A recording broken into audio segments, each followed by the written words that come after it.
Assalamualaikum warahmatullahi wabarakatuh. Kami dari kelompok 5 akan mempresentasikan tentang analisis rasio keuangan perusahaan bisnis dan non-bisnis. Sebelumnya, saya ingin mengucapkan terima kasih kepada dosen pengampu Dr. Ferry Kawita MS, SEMSI selaku dosen pengampu mata kuliah analisis laporan keuangan.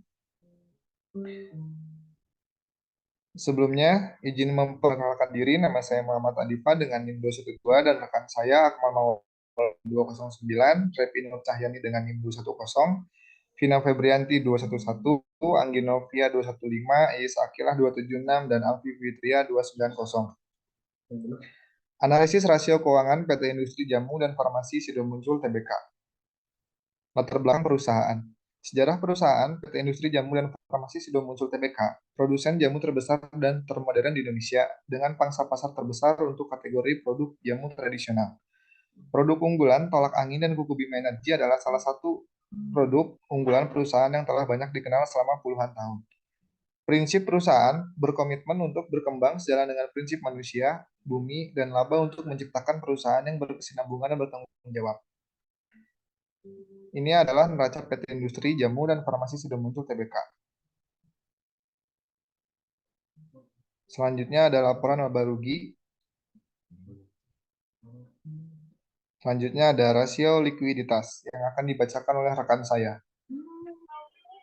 Baik, yang pertama ada rasio likuiditas. Dari current ratio, pada tahun 2021 diperoleh sebesar 4,13 atau 413%, yang artinya setiap Rp1 hutang lancar dijamin oleh 4,13 atau 413% aktiva lancar. Kemudian pada tahun 2022, diperoleh current ratio sebesar 2,14 atau 214%, yang artinya setiap Rp1 hutang lancar dijamin oleh 2,14 atau 214% aktiva lancar. Kemudian, quick ratio pada tahun 2021 diperoleh sebesar 3,29 atau 329%, yang artinya setiap Rp1 hutang lancar dijamin oleh 3,29 atau 329% aktiva lancar yang paling lancar. Kemudian pada tahun 2022 diperoleh sebesar 1,658 atau 166%, yang artinya setiap Rp1 hutang lancar dijamin oleh 1,65 atau 166% aktiva lancar yang paling lancar. Kemudian untuk cash ratio-nya tidak diperoleh. Kemudian selanjutnya ada rasio solvabilitas.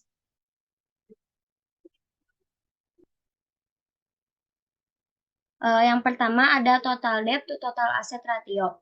Pada tahun 2021 diperoleh sebesar 0,1469 atau 14,69%, yang artinya setiap Rp1 total aktiva menjamin 0,01469 total hutang, yang artinya semakin tinggi debt ratio, perusahaan semakin beresiko karena kreditur akan meminta imbalan semakin tinggi. Kemudian, pada tahun 2022, diperoleh total debt sebesar 0,2796 atau 27,97%. Nah, artinya setiap satu total aktiva menjamin 0,2796 atau 27,97% total hutang. Artinya, semakin tinggi debt ratio, perusahaan semakin beresiko karena kreditur akan meminta imbalan semakin tinggi.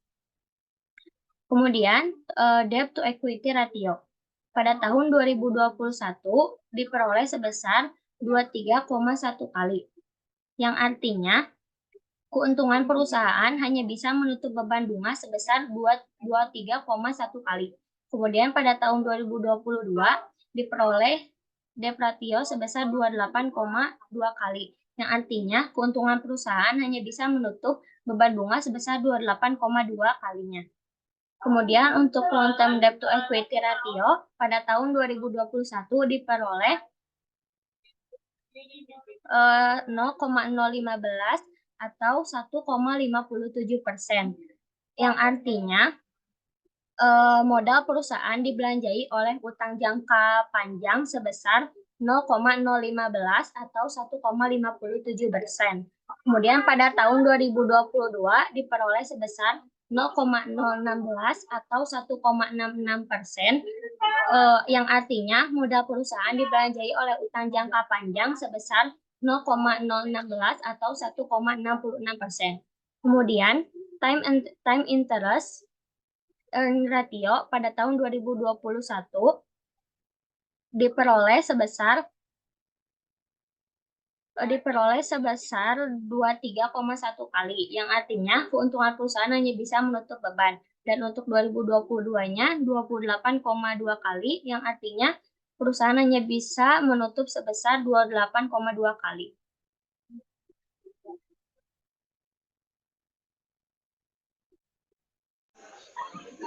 Selanjutnya ada rasio aktivitas. Yang pertama ada total aset turnover pada tahun 2021 diperoleh 0,194991853 atau 0,19 kali, artinya perputaran aktiva selama 1 tahun sebanyak 0,19 kali. Yang pada tahun 2022 diperoleh sebesar 0,205260683 atau 0,21 kali, yang artinya perputaran aktiva selama 1 tahun sebanyak 0,21 kali. Pada tahun 2022, perusahaan mengalami peningkatan perputaran aktiva sebanyak 0,01026883 kali. Selanjutnya ada receivable turnover pada tahun 2021 diperoleh sebesar 1,189368751 atau 1,19 kali, yang artinya pada tahun 2021 pengumpulan piutang selama setahun berputar sebanyak 1,19 kali. Selanjutnya tahun 2022 diperoleh 1,446497247 atau 1,40 kali, yang artinya pada tahun 2022 pengumpulan piutang selama setahun berputar sebanyak 1,45 kali.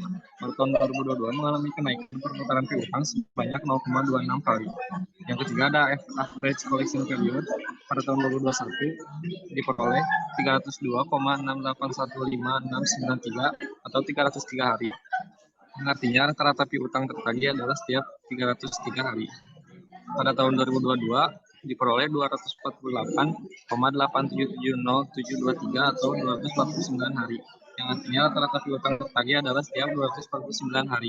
Pada tahun 2022 terjadi penurunan piutang tertagih selama 54 hari. Yang keempat ada inventory turnover. Pada tahun 2021 diperoleh 0,759611706 atau 0,76 kali.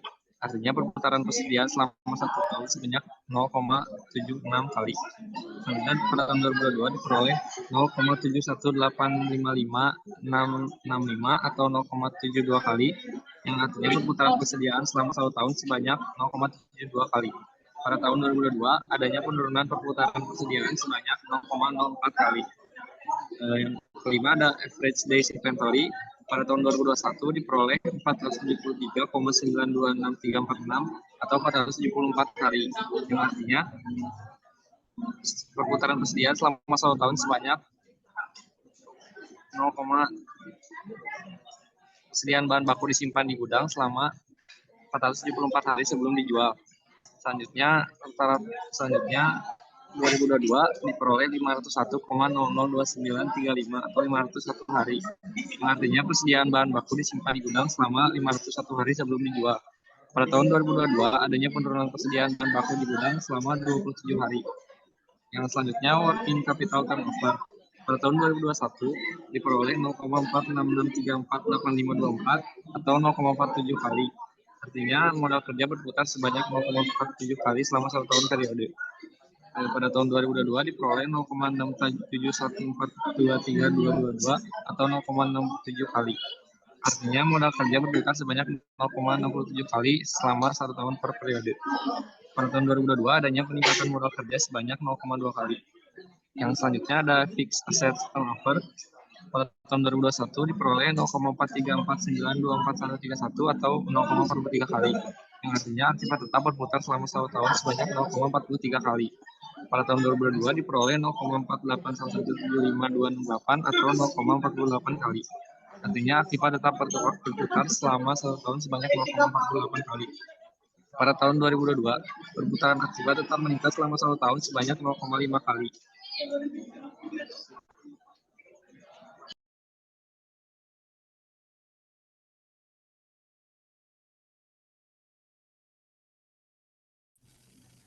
Rasio profitabilitas.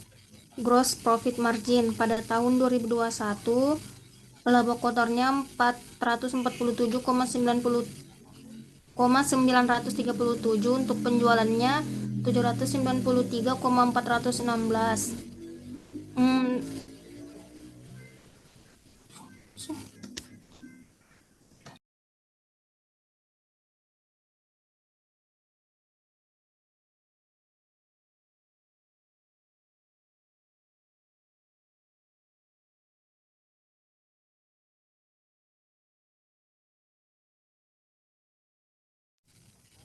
Rasio profitabilitas pada tahun 2021, laba kotornya 447,937, untuk penjualannya 793,416.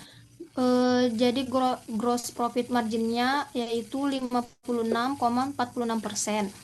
Untuk tahun 2022, laba kotornya 481,823, untuk penjualannya 880,493. Jadi gross profit marginnya yaitu 54,72%.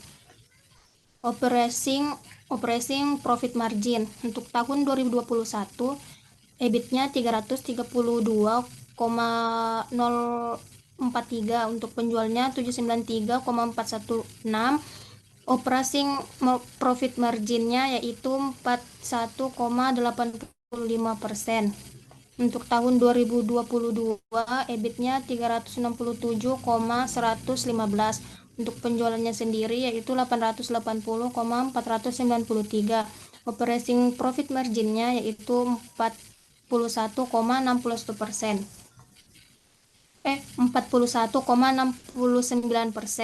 Net profit margin untuk tahun 2021, EAT-nya 269,043, untuk penjualannya sendiri 793,416. Jadi net profit marginnya 33,91%. Untuk tahun 2022, EAT-nya 295,039, untuk penjualannya 880,493. Net profit marginnya 33,51%.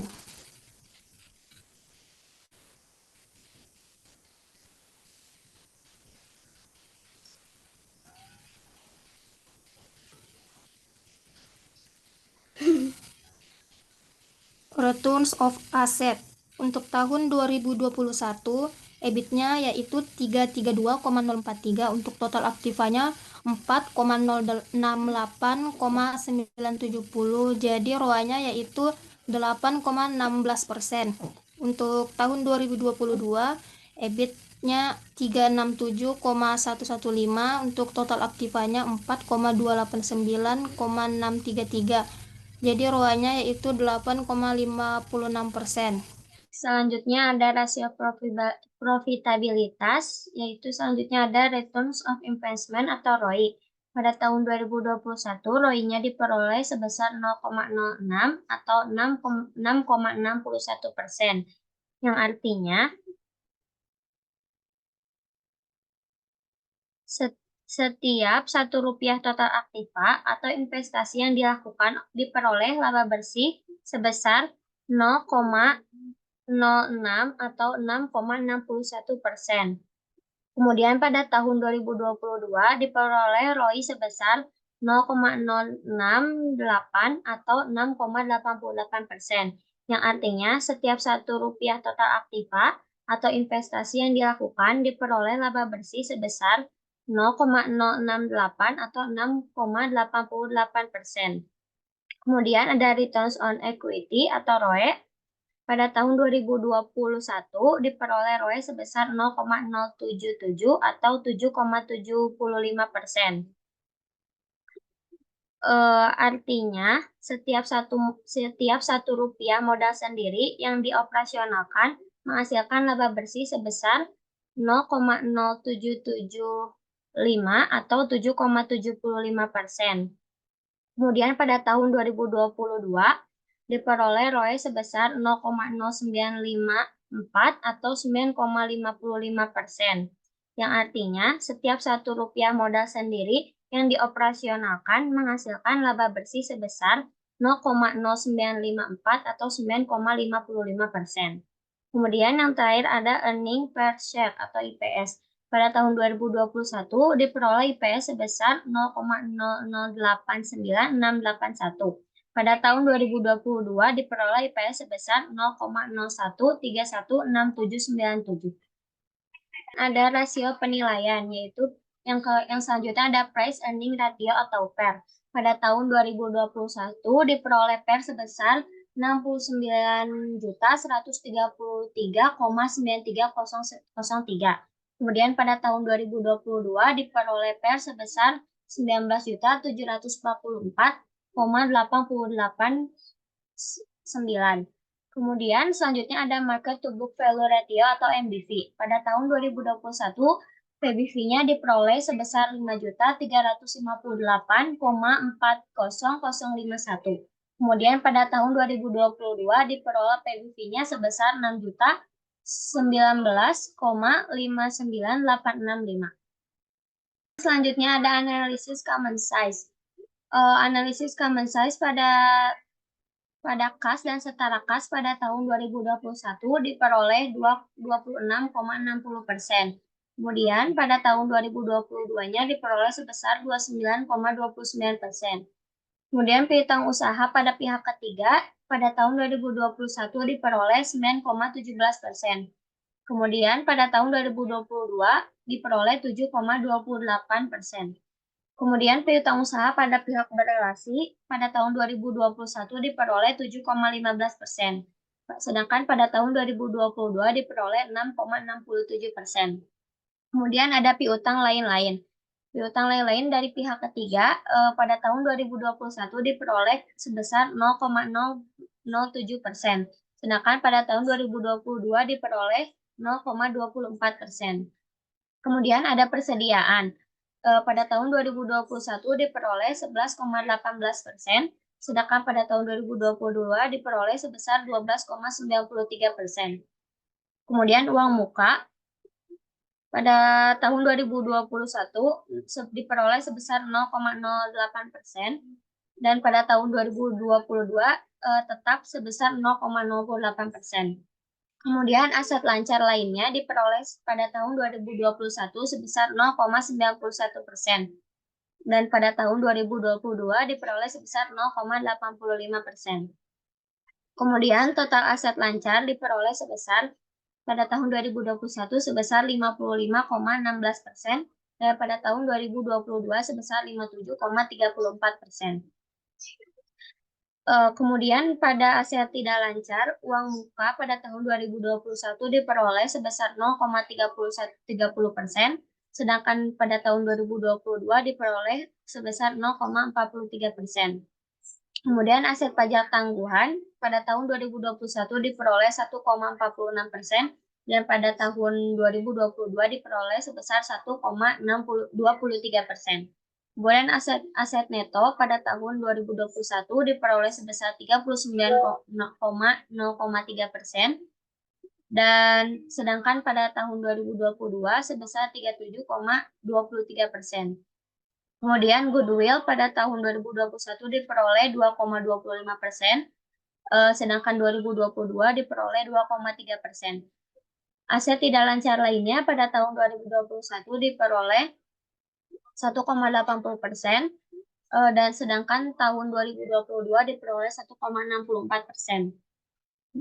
Sehingga total aset tidak lancar pada tahun 2021 diperoleh 44,84%, sedangkan pada tahun 2022 sebesar 42,66%. Sehingga total aset lancar ditambah dengan total aset tidak lancar diperoleh total aset pada tahun 2021 100% dan total aset pada tahun 2022 sebesar 100%.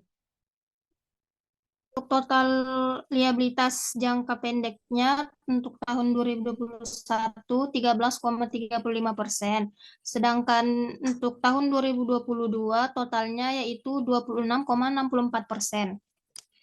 Total liabilitas jangka panjang untuk tahun 2021 yaitu 1,34%, sedangkan tahun 2022 yaitu 1,2%. total liabilitas untuk tahun 2022 yaitu 14,69%, sedangkan 2021 yaitu 27,97%. Total ekuitas untuk tahun 2021 yaitu 83,31%. Sedangkan untuk tahun 2022 yaitu 72,3%. Total liabilitas dan ekuitas untuk tahun 2021 dan 2022 yaitu 100%.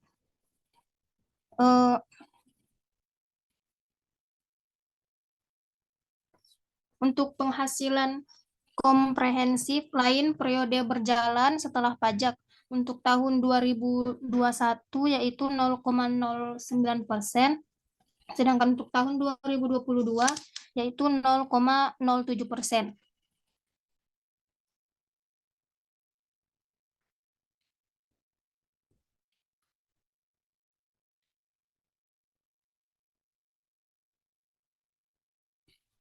Total penghasilan untuk tahun 2021 yaitu 34%, sedangkan untuk tahun 2022 yaitu 33,58%.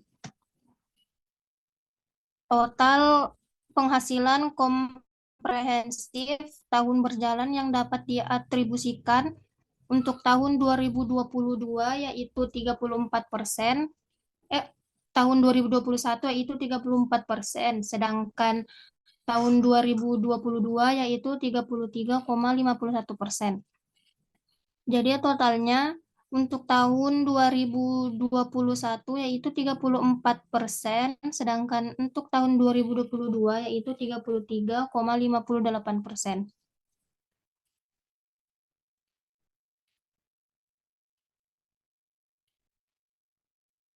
Selanjutnya ada analisis neraca pada angka indeks PT Industri Jamu dan Farmasi Sido Muncul Tbk, yaitu aset-aset lancar pada kas dan setara kas di tahun 2021 yaitu 100%, sedangkan di tahun 2022 116,10%.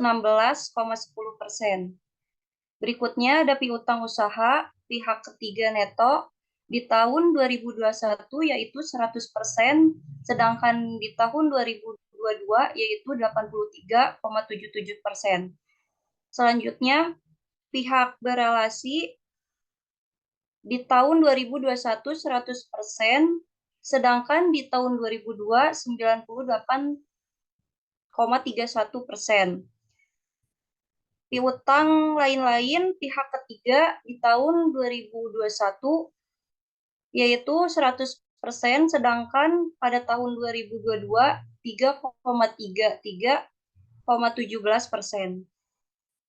Selanjutnya persediaan neto pada tahun 2001 yaitu 100%, sedangkan pada tahun 2002 121,99%. Selanjutnya uang muka pada tahun 2021 yaitu 100%, sedangkan pada tahun 2002 yaitu 96,62%.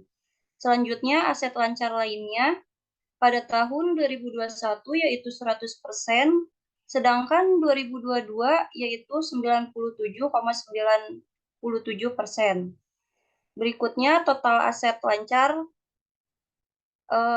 yaitu totalnya pada tahun 2021 100%, sedangkan di tahun 2022 109,58%. Selanjutnya aset tidak lancar ada uang muka di tahun 2021 yaitu 100%, sedangkan di tahun 2002 150,81%. Selanjutnya ada aset pajak tangguhan di tahun 2021 yaitu 100%, di tahun 2022 88,35%.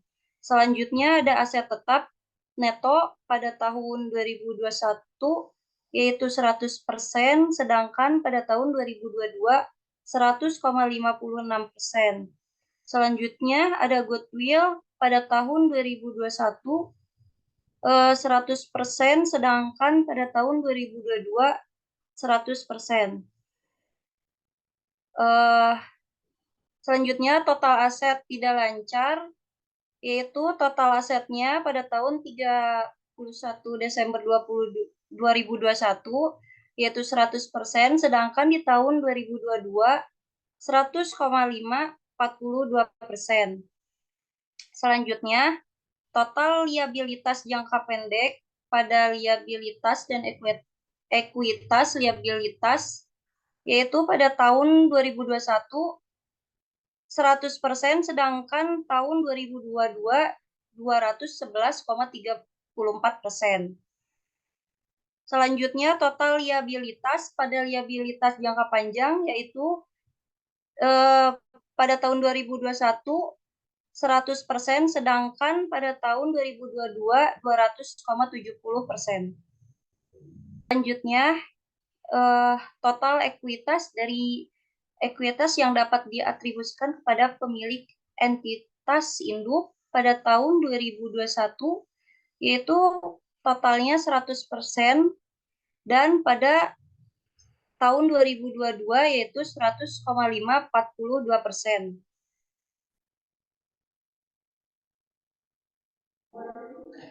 Selanjutnya, analisis rasio keuangan perusahaan non-bisnis. Latar belakang perusahaan. Yayasan Pendidikan Hidayatul Rahman didirikan pada tahun 1983 oleh Kiai Haji M.H. Karta yang juga aktif di partai politik. Fokus awalnya adalah menyelenggarakan pengajian keagamaan. Pada tahun 1986, secara resmi berdiri Madrasah Ibtidaiyah Hidayatul Rahman, diikuti oleh Madrasah Sanawiyah MTS pada tahun 1998 dan Sekolah Menengah Atas Hiro pada tahun 2006. Meskipun pendiriannya yayasan terus berkembang dengan MI stabil di 15 rombel, MTS stabil di 32 rombel, dan SMA Hero stabil di 18 rombel. Pada tahun 2018, yayasan ini juga membuka pondok pesantren Putri Hidayatul Rahman dengan program unggulan tahfidz Quran. Semua pencapaian ini berkat komitmen semua pihak di Yayasan Pendidikan Hidayatul Rahman dalam meningkatkan kualitas pendidikan. Ini adalah laporan keuangan Yayasan Human Initiative. Selanjutnya, rasio likuiditas. Yang pertama ada rasio likuiditas pada tahun 2021 dengan current rasionya 2,33931 atau 233,93%, yang artinya setiap Rp1 utang lancar akan dijamin oleh 233,93% aktiva lancar. Yang kedua ada quick ratio dengan jumlah 4,694 atau sama dengan 469,46%, yang artinya dengan Rp1 utang lancar akan dijamin oleh 233,92% aktiva yang paling lancar. Yang ketiga ada cash ratio dengan jumlah 2,1651 atau sama dengan 216,51%, yang artinya tiap Rp1 hutang lancar akan dijamin 216,51% kas dan efek.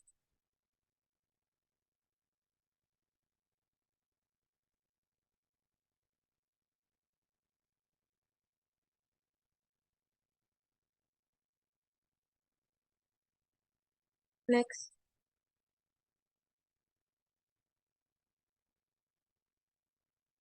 Yang kedua ada rasio solvabilitas. Pada tahun 2021 dengan debt aset rasio dengan jumlah 0,339118 atau sama dengan 33,91%, yang artinya pada Rp1 aktiva akan menjamin 33,91% atau total hutang. Pada tahun 2022 dengan debt aset rasio dengan jumlah 0,2132 atau sama dengan 21,32%, yang artinya dengan Rp1 aktiva akan menjamin 21,32% dengan total hutang aset naik sebesar 42,19%.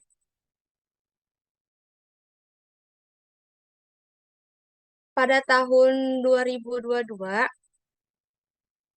current rasionya dengan jumlah 4,694644 atau sama dengan 469,46%. Yang artinya setiap Rp1 hutang lancar akan dijamin oleh 469,46% aktiva lancar. Yang kedua ada quick ratio dengan jumlah 4,6946 atau sama dengan 469,46%. Yang artinya pada Rp1 utang lancar akan dijamin 469,46% aktiva yang paling lancar atau 23,53%. Yang terakhir ada cash ratio dengan jumlah 4,28528 atau sama dengan 428,58%. Yang artinya pada Rp1 hutang lancar akan dijamin 428,58% kas dan efek.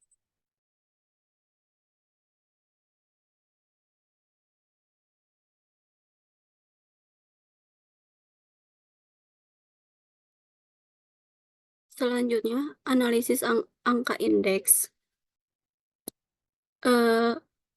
Akun aset, saldo pada tahun 2022 dibagi 2021. Hasilnya pada kas dan setara kas pada 2022 86,19%, dijumlahin menjadi 87,12%. Next.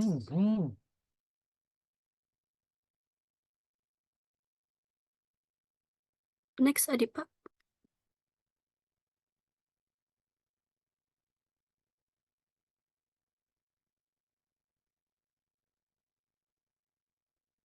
Jumlah aset tidak lancar pada 2021 100%, 2022-nya 109,87%. Jadi total asetnya pada 2021 100% dan 2022-nya 94,68%. Pada akun liabilitas, jumlah liabilitas pada tahun 2021 100%, sedangkan pada tahun 2022 59,53%.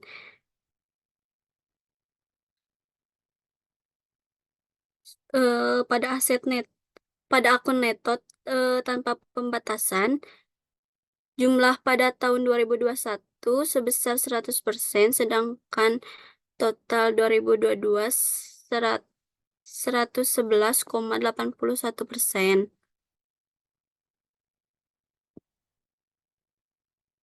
Kemudian jumlah aset netonya pada tahun 2021 100% dan 2022-nya 112,72%. Jumlah liabilitas dan aset netonya pada tahun 2021 100% dan 2022-nya 94,68%.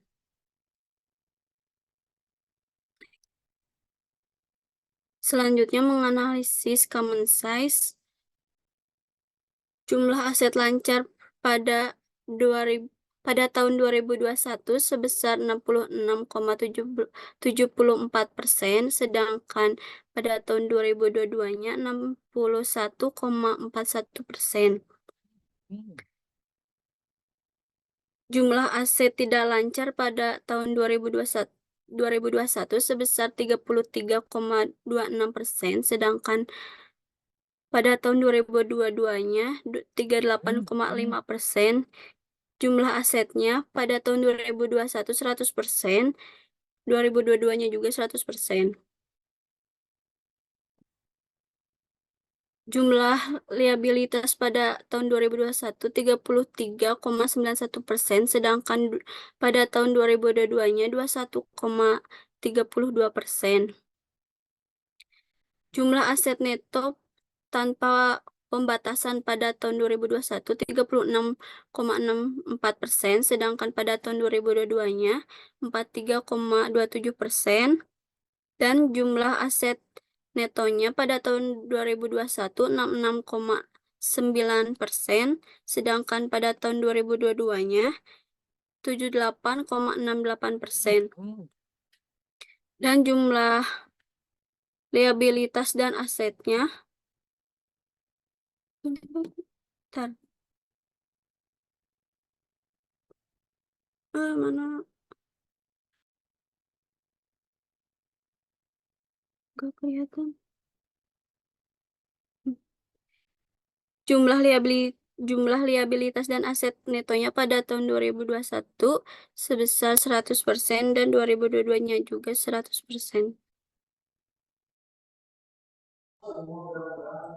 Kesimpulan, analisis laporan keuangan adalah suatu proses penelitian laporan keuangan beserta unsur-unsurnya yang bertujuan untuk mengevaluasi dan memprediksi kondisi keuangan perusahaan atau badan usaha dan mengevaluasi hasil-hasil yang telah dicapai perusahaan atau badan usaha pada masa lalu dan sekarang. Analisis laporan keuangan memiliki berbagai macam metode, yaitu analisis rasio, analisis common size, dan angka indeks. Mungkin segitu presentasi dari kelompok kami. Mohon maaf apabila ada kesalahan. Wabillahi taufiq walhidayah. Wassalamualaikum warahmatullahi wabarakatuh.